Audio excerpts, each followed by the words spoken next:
Bonjour la famille, profitez de ce moment de détente avec des histoires de charme.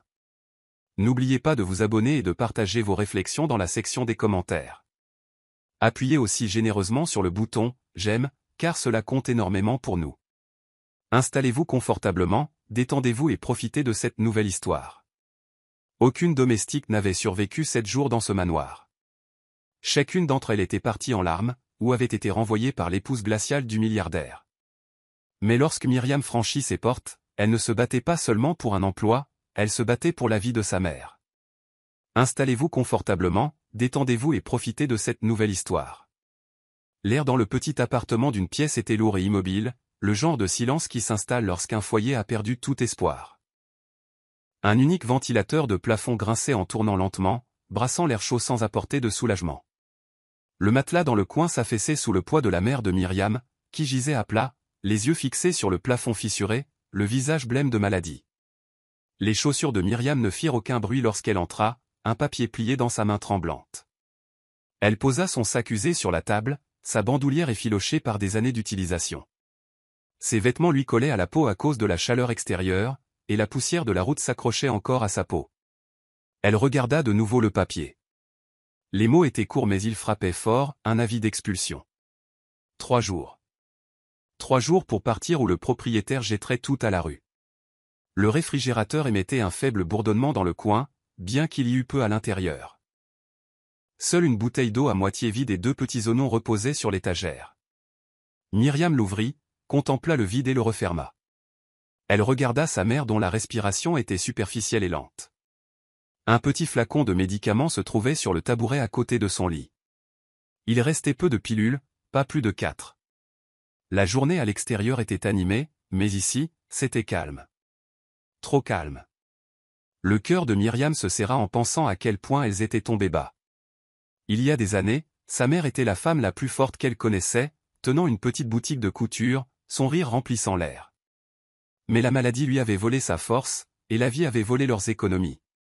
Elle attrapa une bassine d'eau pour essuyer le visage de sa mère. La peau était chaude. La maladie s'aggravait. En nettoyant doucement sa mère, elle se fit une promesse silencieuse. Elle trouverait du travail, peu importe où, peu importe la difficulté. Même si le travail lui brisait le dos, elle le ferait. Plus tard ce soir-là, en se promenant dans les petites rues près du marché, elle entendit 2 femmes parler à voix basse. Elles parlaient d'un emploi, un poste de femme de chambre dans le manoir d'un homme très riche, un milliardaire nommé Desmond Cole. Mais les femmes riaient avec incrédulité, disant qu'aucune femme de chambre n'avait tenu plus d'1 semaine sous sa nouvelle épouse, Vanessa. L'avertissement pesait lourd dans l'esprit de Myriam, mais la pensée de sa mère alitée sans médicaments était plus lourde encore.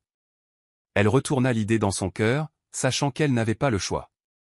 Cette nuit-là, elle ne put dormir. Le ventilateur continuait de tourner, l'air restait chaud, et la vie d'expulsion reposait à côté de son oreiller comme une ombre à laquelle elle ne pouvait échapper. Le matin arriva avec sa lumière crue et le bruit incessant de la rue. Myriam se lava le visage dans une petite bassine en plastique, noua soigneusement son foulard et sortit. Elle se dirigea vers le kiosque près de la route où les femmes se rassemblaient pour leur thé matinal. Leurs voix montaient et descendaient comme des vagues, et elle entendit de nouveau le nom, Vanessa Cole. Elle parlait de sa beauté, de ses vêtements coûteux, de sa langue acérée. Une femme dit que Vanessa pouvait voir une particule de poussière sur un sol blanc de l'autre bout de la pièce et faire nettoyer toute la maison à nouveau par la domestique. Une autre raconta qu'elle avait un jour fait pleurer une femme de chambre devant des invités simplement parce qu'un vase de fleurs était arrangé sans émotion. Myriam écoutait, ses mains se resserrant autour de la tasse de thé qu'elle avait achetée. Les visages des femmes étaient animés d'incrédulité, mais sous leur rire se cachait la peur. Ce n'était pas le genre de patronne que l'on souhaitait. Pourtant, elle demanda où se trouvait la demande d'emploi.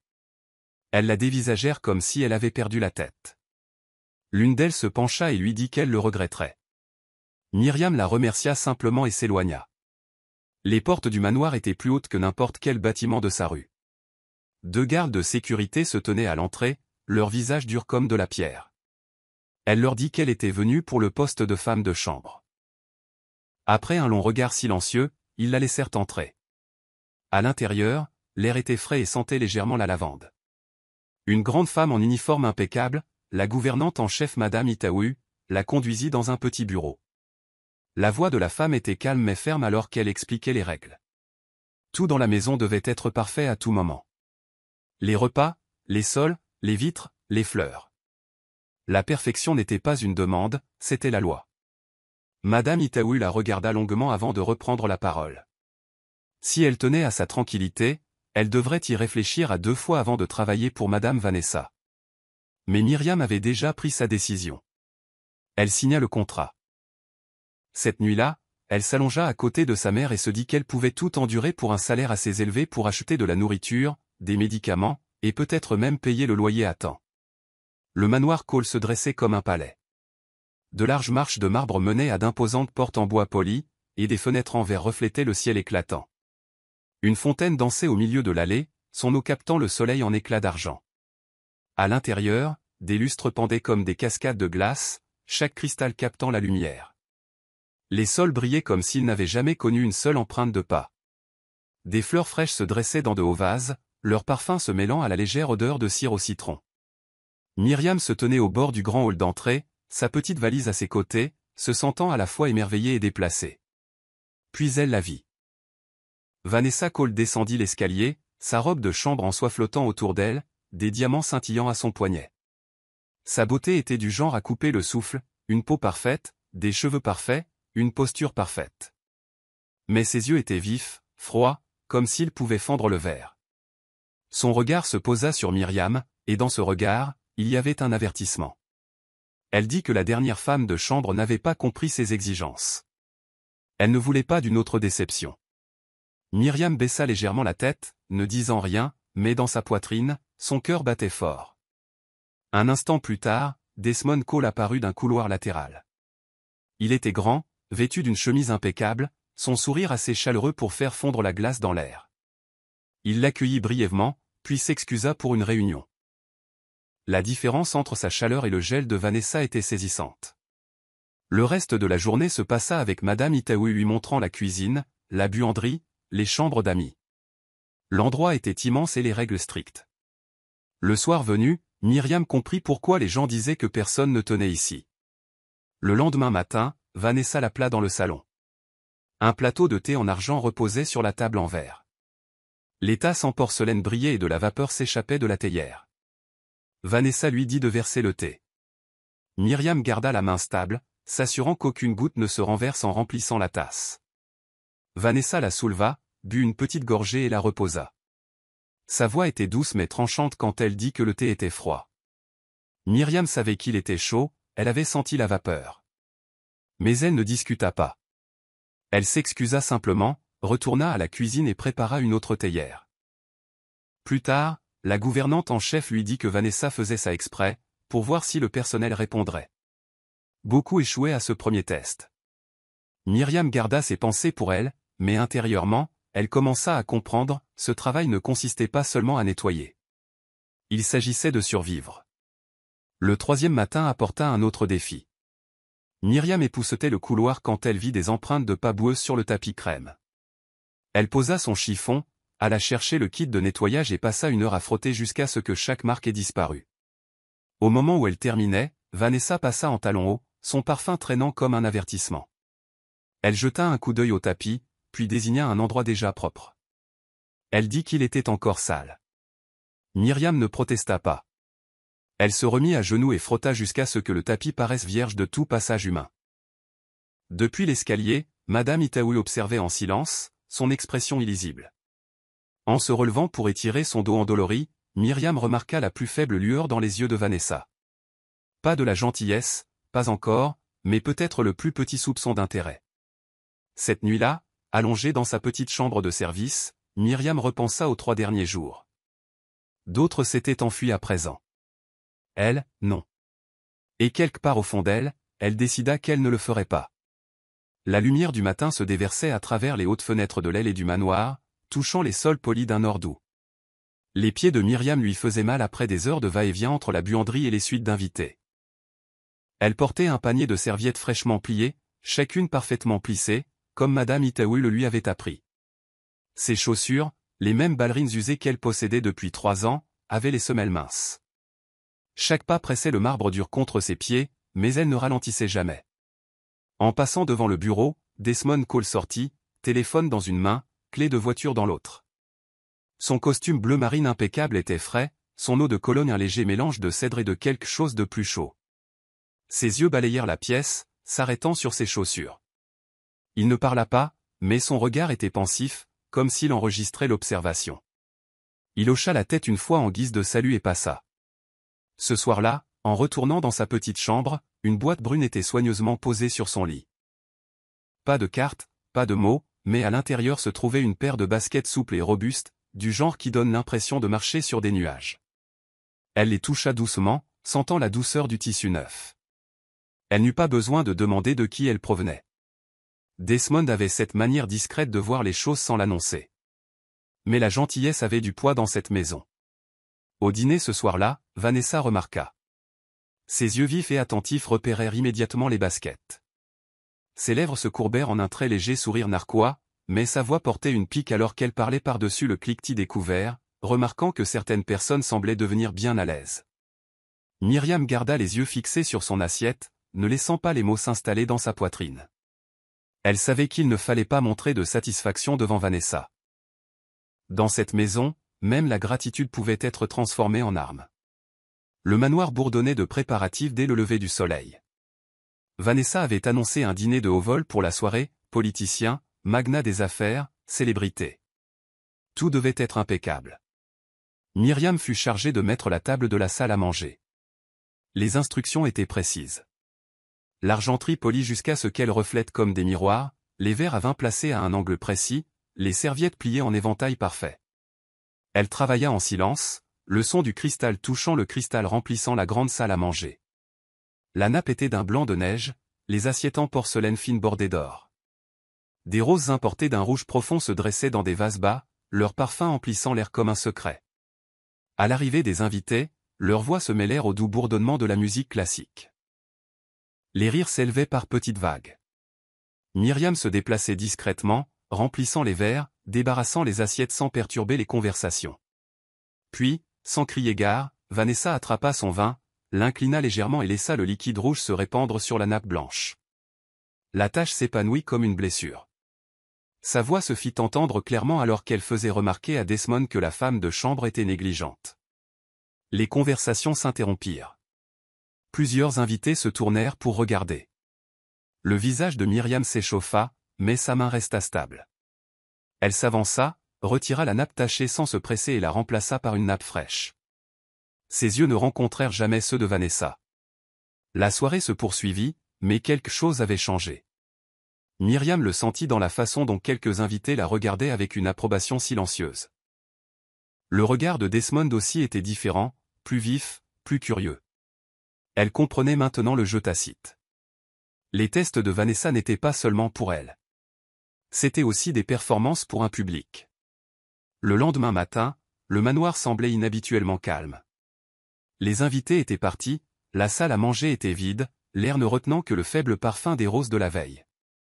Myriam époussetait le bureau de Vanessa, une pièce bordée de hautes étagères, le bois sombre et brillant, les rideaux lourds brodés d'or. Sur le large bureau se trouvait un cahier ouvert, ses pages remplies d'une écriture soignée. Elle s'apprêtait à épousseter autour, mais ses yeux tombèrent sur quelques mots. Ce n'étaient pas des chiffres ou des horaires, mais des phrases chargées d'émotion. Les mots parlaient de trahison, de confiance brisée par des gens qui souriaient le jour et volaient la nuit. Ils parlaient de femmes de chambre qui mentaient, qui prenaient ce qui ne leur appartenait pas, qui chuchotaient des secrets à des étrangers. Myriam n'en lut pas plus.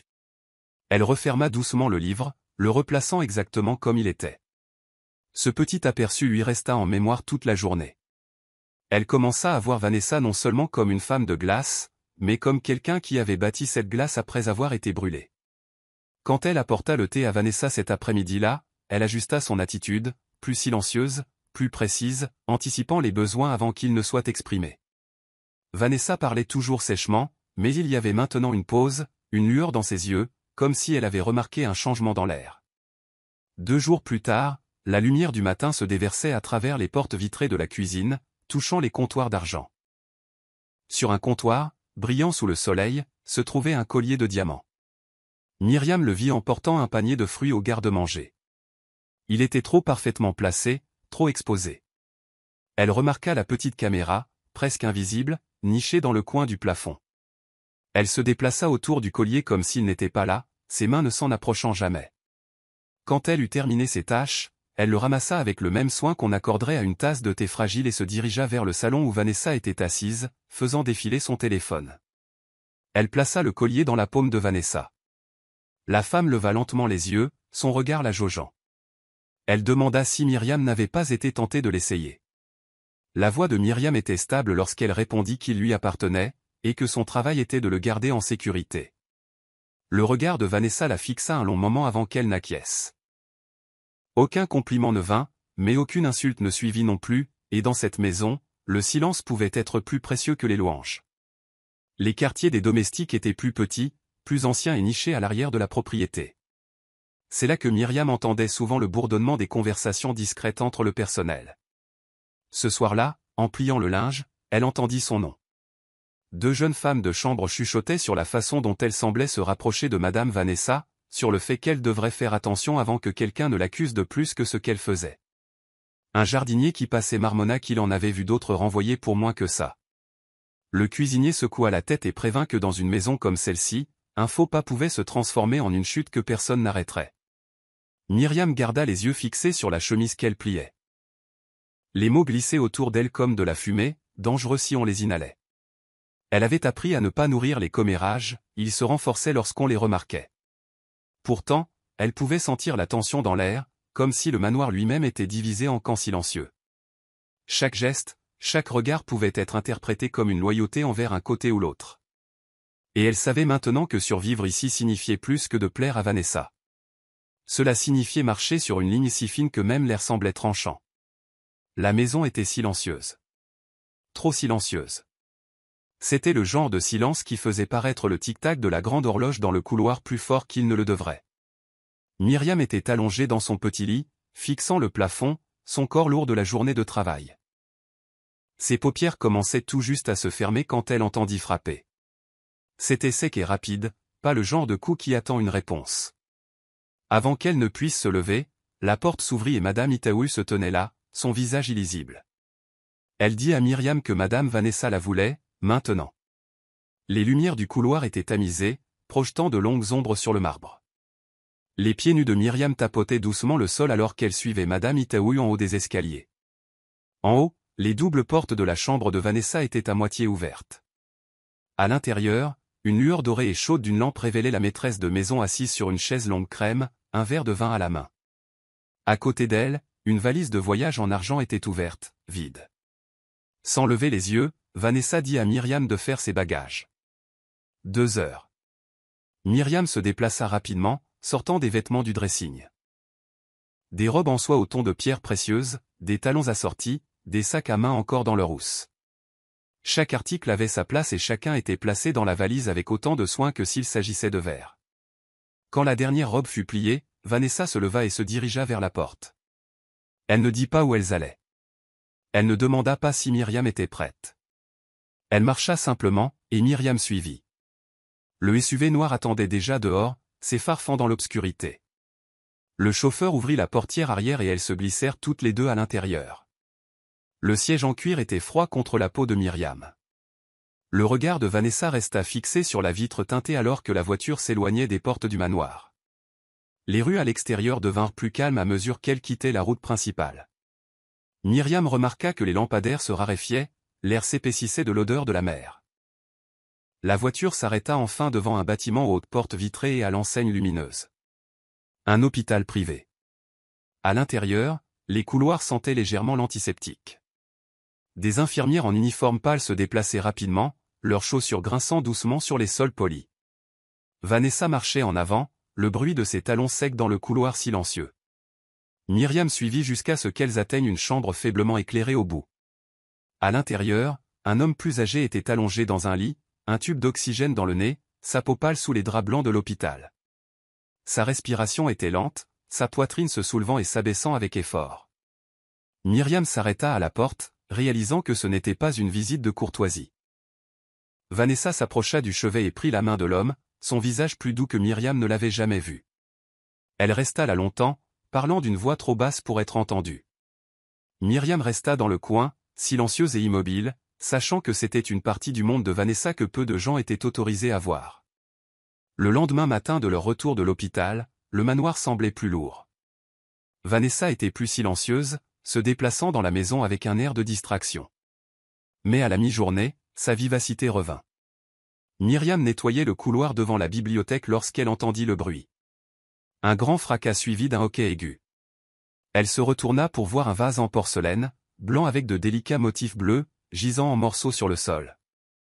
Vanessa se tenait à l'autre bout du couloir, les yeux fixés sur Myriam. Elle ne dit rien au début, mais le silence lui-même était accusateur. Puis, d'un ton aussi froid que le marbre, elle dit que le vase était dans sa famille depuis des années. Myriam savait qu'elle ne l'avait pas touché. Elle savait qu'il avait été renversé par le chat de la maison qu'elle avait vu s'enfuir quelques instants plus tôt. Mais au lieu de se défendre, elle baissa la tête et dit qu'elle le remplacerait. Le reste de la journée, elle effectua son travail avec ce poids sur la poitrine, le sentiment d'être injustement blâmée mais incapable de se défendre. Ce soir-là, un message de Desmond arriva, la convoquant à son bureau. La pièce sentait légèrement le tabac et le cuir, le bureau était couvert de piles de papier bien rangées. Desmond se pencha en arrière dans son fauteuil, son regard stable. Il lui dit qu'il savait qu'elle n'avait pas cassé le vase. Les caméras de sécurité avaient filmé le vrai coupable, le chat. Sa voix était calme mais portait un avertissement. Il lui dit de ne pas se laisser ébranler par les tests de Vanessa. De ne pas lui donner la réaction qu'elle voulait. Myriam hocha la tête, la compréhension silencieuse entre eux s'installant comme un fil qu'aucun d'eux ne nomma. La salle de bal était vide, son parquet poli reflétant la douce lumière des lustres au-dessus. C'est là que Vanessa appela Myriam ce matin-là, désignant l'immense miroir à cadre doré qui s'étendait du sol au plafond. Elle dit à Myriam de le nettoyer jusqu'à ce qu'il soit parfait. Myriam alla chercher un seau d'eau tiède, un chiffon et une petite bouteille de nettoyant pour vitres. Elle commença par le haut, travaillant en cercle lent, regardant les traces disparaître sous sa main soigneuse. Le miroir capturait toute la pièce, les lustres et sa propre petite silhouette se déplaçant patiemment. À mi-chemin, Vanessa entra dans la pièce. Elle s'approcha du bord du miroir, posa une main parfaite contre la vitre et la macula délibérément. Elle ne parla pas. Elle se contenta de reculer et de regarder. Myriam ne s'arrêta pas. Elle essuya la tache et continua de nettoyer, fredonnant doucement. Le son n'était pas pour Vanessa.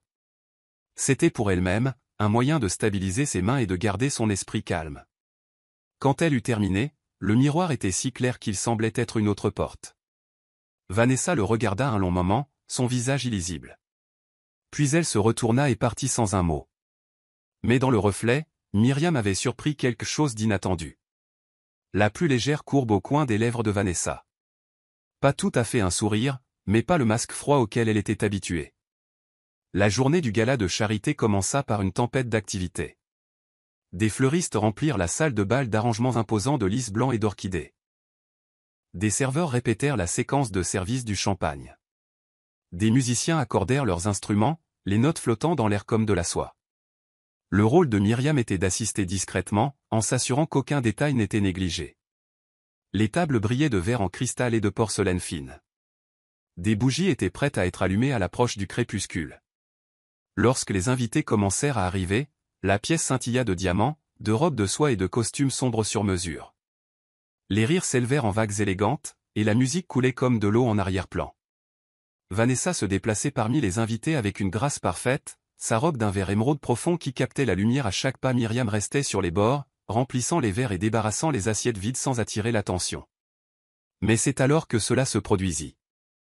Une invitée, une mondaine bien connue, bouscula Vanessa, renversant du champagne sur le devant de sa robe. La pièce sembla s'immobiliser pendant une seconde.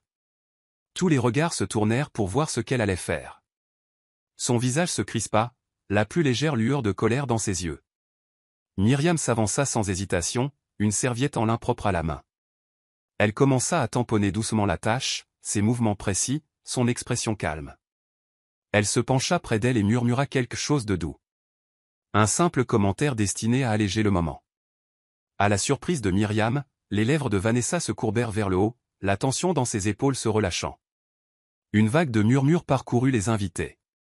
Des appareils photo cliquèrent, capturant ce moment rare. À la fin de la soirée, des rumeurs avaient déjà commencé à circuler. On parlait de la femme de chambre qui avait fait sourire en public l'intouchable Vanessa Cole. L'aile ouest du manoir était un endroit que Myriam visitait rarement. C'était plus calme que le reste de la maison, le genre de calme qui a du poids. Les fenêtres ici étaient hautes mais à moitié couvertes de lourds rideaux, laissant passer des filets de lumière tamisée. L'air y semblait différent, plus frais, intact.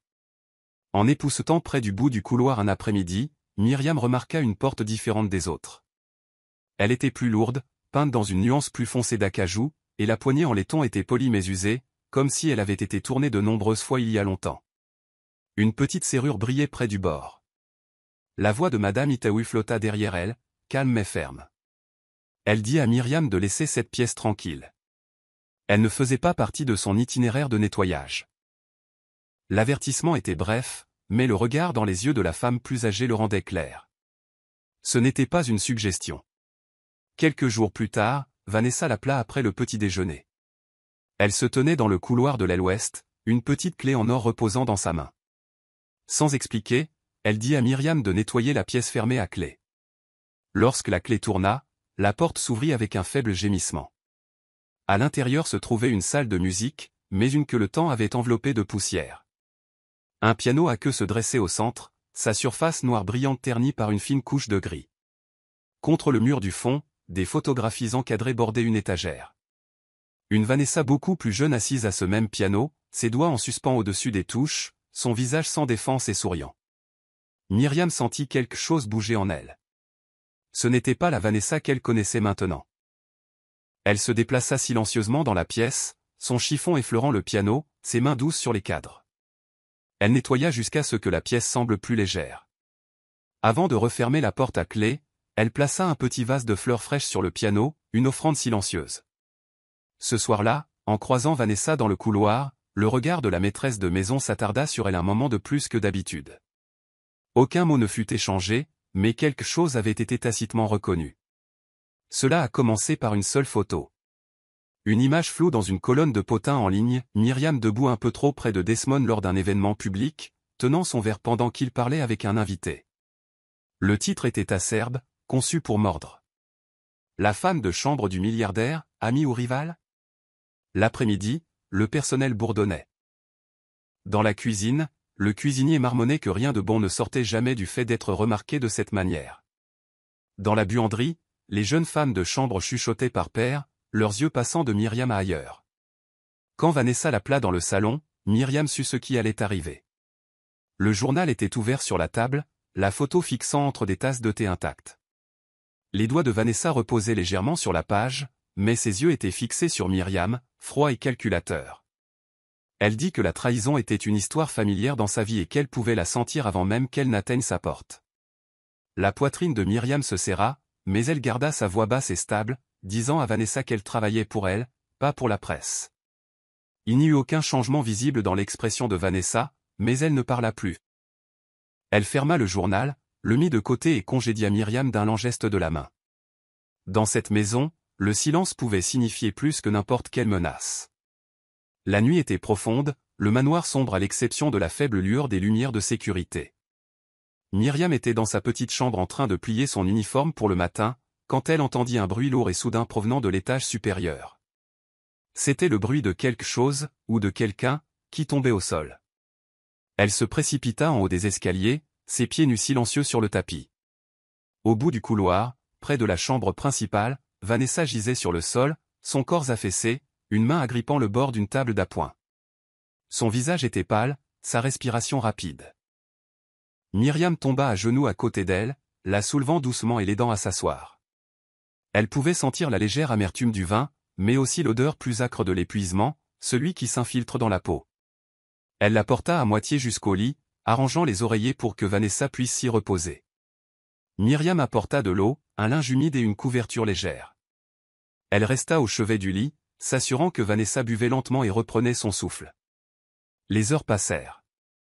La lueur dorée de la lampe projetait des ombres douces sur la pièce. À un moment donné, Vanessa s'endormit, sa main reposant toujours dans celle de Myriam. Au matin, la lumière du soleil inonda la pièce.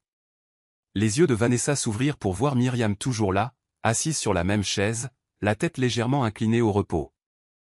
Elle ne dit rien, mais son regard avait un poids différent, pas de la douceur exactement, mais de la reconnaissance. C'était en fin d'après-midi lorsque les portes d'entrée s'ouvrirent sans avertissement, le bruit des pneus crissant sur le gravier résonnant dans la cour. Une voiture argentée s'arrêta et une femme en robe rouge vif en sortit, les cheveux coiffés haut, ses talons claquant contre la pierre. Elle n'attendit pas le majordome. Elle poussa les portes d'entrée et entra d'un pas décidé, sa voix forte et sèche appelant Vanessa. Myriam était dans le couloir, tenant un plateau de thé pour le bureau. Le parfum de la femme frappa en premier, doux mais lourd, s'accrochant à l'air. Puis vinrent ces mots, rapides et mordants, exigeant de voir sa sœur. Vanessa apparut en haut de l'escalier, son visage se crispant déjà. Les deux femmes se ressemblaient, mais là où la beauté de Vanessa était contrôlée et froide, celle de la sœur était audacieuse et ardente. Leurs voix s'élevèrent rapidement, les disputes se transformant en accusations sur l'argent, les obligations familiales et de vieilles blessures. Les mots de la sœur étaient cruels, se moquant de l'incapacité de Vanessa à garder du personnel, disant que personne ne pouvait la supporter plus de quelques jours. Les mains de Myriam se resserrèrent sur le plateau. Elle s'avança, se plaçant légèrement entre elles, sa voix calme mais ferme alors qu'elle disait à la sœur que la visite était terminée. La sœur ricana, mais après un long regard furieux, elle se retourna brusquement et partit, le claquement de ses talons s'estompant dans la cour. Vanessa ne remercia pas Myriam. Mais plus tard, en la croisant dans le couloir, il y eut un léger regard, un qui ressemblait presque à de l'approbation. La journée commença comme n'importe quelle autre, la douce lumière du matin inondant la buanderie, le bourdonnement rythmique des machines, la légère odeur d'adoucissant dans l'air. Myriam pliait les robes de Vanessa, la fine soie glissant entre ses doigts comme de l'eau. La paix fut rompue par un cri aigu qui résonna dans le couloir. La voix de Vanessa. C'était le genre de voix qui pouvait arrêter tout mouvement dans la maison. En quelques secondes, Vanessa apparut dans l'embrasure de la porte, sa robe de soirée émeraude froissée dans ses mains. Le riche tissu était strié de marques blanches pâles. De l'eau de Javel. Ses yeux se posèrent sur Myriam. Ils étaient durs, froids et exigeants. Elle n'eut pas besoin de dire les mots, l'accusation était déjà lourde dans l'air. La poitrine de Myriam se serra. Elle savait qu'elle n'avait pas touché d'eau de Javel ce jour-là.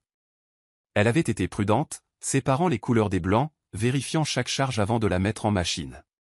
Pourtant, dans cette maison, la vérité n'avait pas toujours d'importance.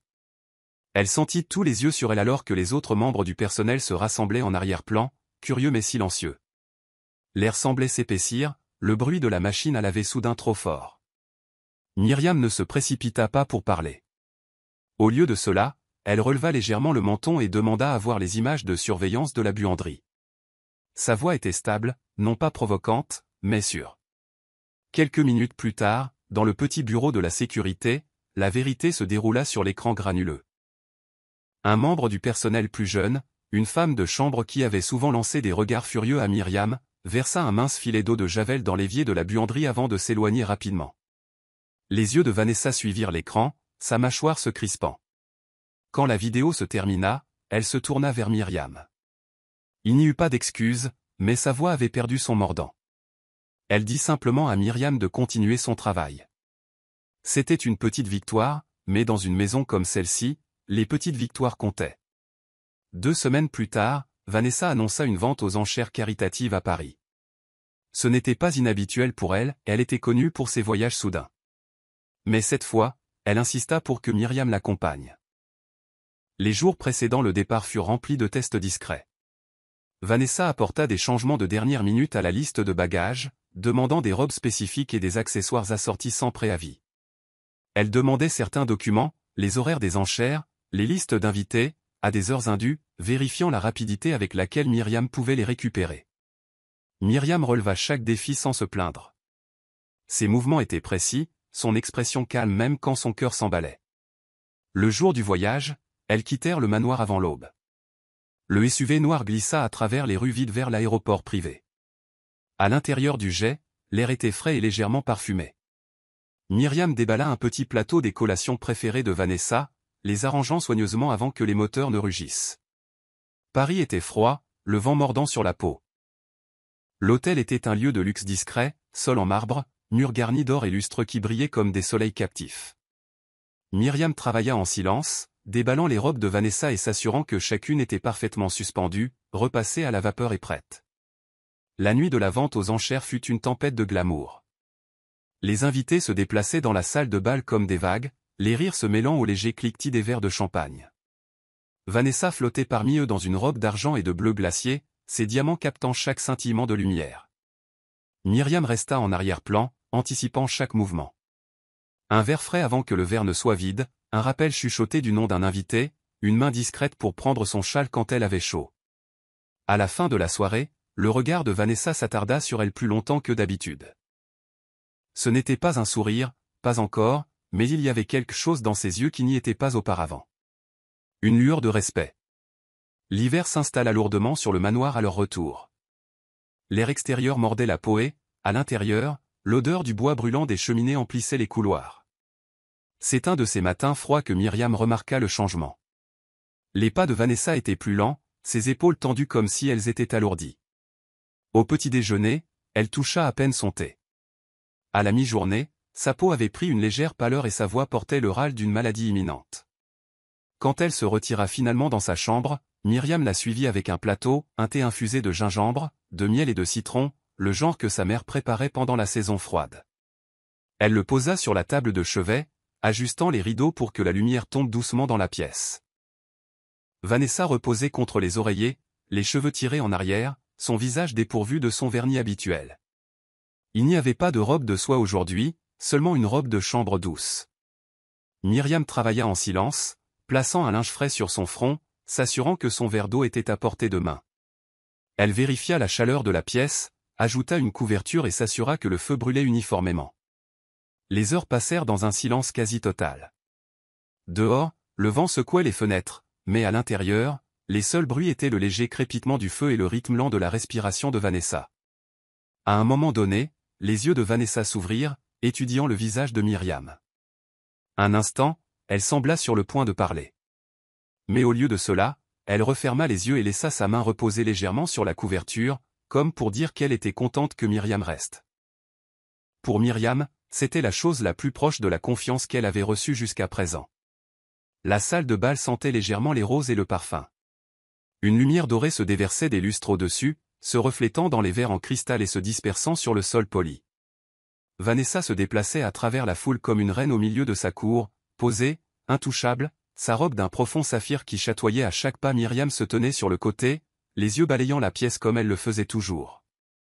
Elle remarquait des choses que les autres ne voyaient pas, un verre à moitié vide ici, une serviette froissée là, un serveur dont le plateau vacillait dangereusement près du désastre. C'est lors d'une de ces observations silencieuses qu'elle le vit. Un homme en costume sombre, la cravate desserrée, les pas légèrement instables. Il se dirigea vers Vanessa avec la confiance paresseuse de quelqu'un qui avait trop bu et se croyait intouchable. Il se pencha, prononçant des mots que Myriam ne pouvait pas entièrement entendre mais qu'elle pouvait lire dans la façon dont la posture de Vanessa se raidissait, dans l'éclair d'inconfort dans ses yeux. Avant que la sécurité ne puisse traverser la pièce, Myriam était déjà là. Elle s'interposa, sa présence ferme mais calme, son regard stable fixé sur l'homme. Elle n'éleva pas la voix. Elle n'en avait pas besoin. Quelque chose dans l'immobilité imperturbable de son visage le fit reculer, marmonnant en s'éloignant. Le regard de Vanessa la fixa un long moment. Puis elle se retourna vers ses invités, son sang-froid intact. Cette nuit-là, en retournant dans sa petite chambre, elle trouva un foulard en soie plié sur son lit. D'un bleu saphir profond, assorti à la robe que Vanessa avait portée, avec une note écrite d'une écriture soignée et bouclée, pour quelqu'un qui comprend la loyauté. L'annonce fut faite au petit déjeuner. Desmond était assis en bout de la longue table, la lumière matinale des hautes fenêtres captant la vapeur de son café. Vanessa était assise en face, la posture droite, le visage illisible. Il parla d'une expansion à l'étranger, 6 mois, peut-être plus, et qu'il partirait dans la semaine. Le personnel se déplaça mal à l'aise, sentant le poids de son absence. Puis les yeux de Vanessa parcoururent la table, s'arrêtant sur Myriam.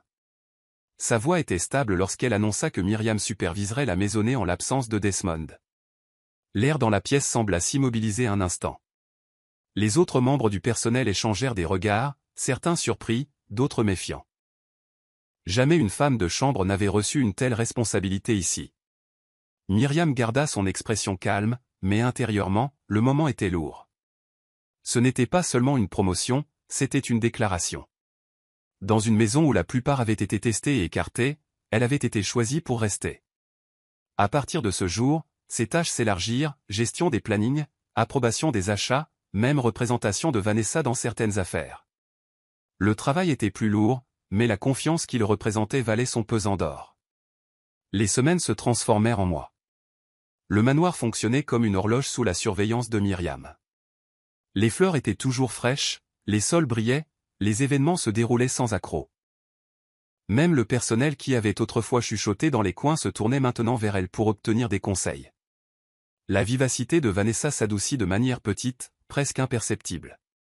Elle exigeait toujours la perfection, mais ses mots n'avaient plus le même tranchant. Il y eut des moments, rares mais réels, où elle et Myriam partageaient un thé tranquille dans le salon ensoleillé du matin. Pas d'ordre, pas de test, juste le silence et le faible bruit de la fontaine à l'extérieur. Un de ces matins, Vanessa parla sans lever les yeux de sa tasse. Elle dit que personne n'avait jamais tenu dans sa maison parce que personne ne s'était assez soucié pour essayer. La réponse de Myriam fut simple, elle, si. Vanessa ne répondit pas tout de suite. Mais le coin de sa bouche se souleva légèrement avant qu'elle ne reporte son attention sur son thé. Des années plus tard, le manoir avait changé de manière subtile mais profonde. L'air à l'intérieur ne portait plus la tension constante d'autrefois. Les événements de Vanessa se déroulaient plus harmonieusement, ses journées s'écoulaient avec moins de tempêtes. Et Myriam était toujours là, non plus seulement la femme de chambre, mais la directrice de la maison, la femme qui tenait chaque détail en ordre. Elle avait maintenant son propre bureau, un petit espace ensoleillé dans l'allée, ses étagères garnies de livres sur la gestion, son bureau toujours impeccable. Sa mère vivait confortablement dans l'une des plus petites suites d'invités, sa santé stable grâce à de bons soins. Lors d'un gala de charité, un invité complimenta Vanessa sur la perfection de sa maison. Vanessa sourit, fit un geste vers Myriam et la présenta non pas comme du personnel, mais comme la femme qui maintient cette maison en vie. Pour Myriam, ces mots pesaient plus lourd que n'importe quel salaire. Ce qui avait commencé comme un travail désespéré était devenu quelque chose de durable. Un lien construit non pas sur la peur, mais sur une confiance méritée, une patience constante et le pouvoir silencieux de ne jamais abandonner quand il aurait été plus facile de démissionner. Elle n'avait pas seulement survécu dans la maison du milliardaire. Elle était restée. Pour toujours. Je suis ravi que vous soyez arrivés jusqu'au bout. J'espère que vous avez apprécié l'histoire. N'hésitez pas à appuyer généreusement sur ce bouton j'aime et à vous abonner pour plus de récits captivants comme celui-ci. Nous aimerions avoir de vos nouvelles. Quelles leçons avez-vous tirées de cette histoire? Partagez vos réflexions dans les commentaires ci-dessous. À la prochaine histoire.